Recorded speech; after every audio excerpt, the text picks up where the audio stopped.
കൊമ്പങ്കാട്ടേരെ തെങ്ങുമ്പോ കയറാൻ ആളെ കിട്ടുന്നില്ലാന്ന് എന്താന്നില്ലേ ഇതിലൊന്നും വെള്ളമില്ലാന്ന് വെറുതെ ഇതിലൊന്നും വെള്ളമില്ല പോരാ ഞാൻ എനിക്കുള്ള ഭാര്യനെ കണ്ടെത്തി. ഏതായാലും നന്നായി. ആരാണ് ഉമ്മമ്മ.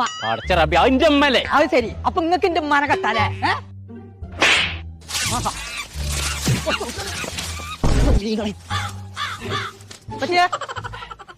ഇപ്പൊ തേങ്ങയുടെ ആളെ വിളിച്ചിട്ടുണ്ടല്ലോ. വെള്ളമില്ലല്ലോ ഇപ്പൊ ചൊക്കെ ഉണങ്ങിക്കണ്. എനക്ക് മനസ്സിനെ കൊല്ലേ എന്താന്നില്ലേ? ഞാൻ മറന്നു ഇപ്പച്ചേ. എനിക്കിപ്പോ വേണം അതല്ല ഇപ്പച്ചേ, ഇടയ്ക്കര മഹാലാഭമേള വന്നിക്കണേന്ന് അവിടെ ഉറുപ്പിക്കൊക്കെ ടീഷർട്ട് കൊടുക്കണ്ടല്ലോ. ജൂലൈ 12-ാം തീയതി ആണെന്നാണ് പറഞ്ഞതേ. അത് ശനിയാഴ്ച ഇന്നല്ലേ? എന്നിട്ടാ ഈ കൈക്കത്തൂടി ഇട്ട് കൊണ്ടിറക്കുന്നത് കോമ്പം കാട്ടേനെ മാനം കളയാൻ വേണ്ടിട്ട് ഊരി വെച്ചേ. ആഹാ എനിക്ക് എത്ര വേണ്ടി ചെയ്യാൻ മതി ഉറുപ്പിയൊക്കെ കിട്ടുണ്ടെങ്കിൽ. അവിടെ മാത്രമല്ല അവിടെ ബക്കറ്റ്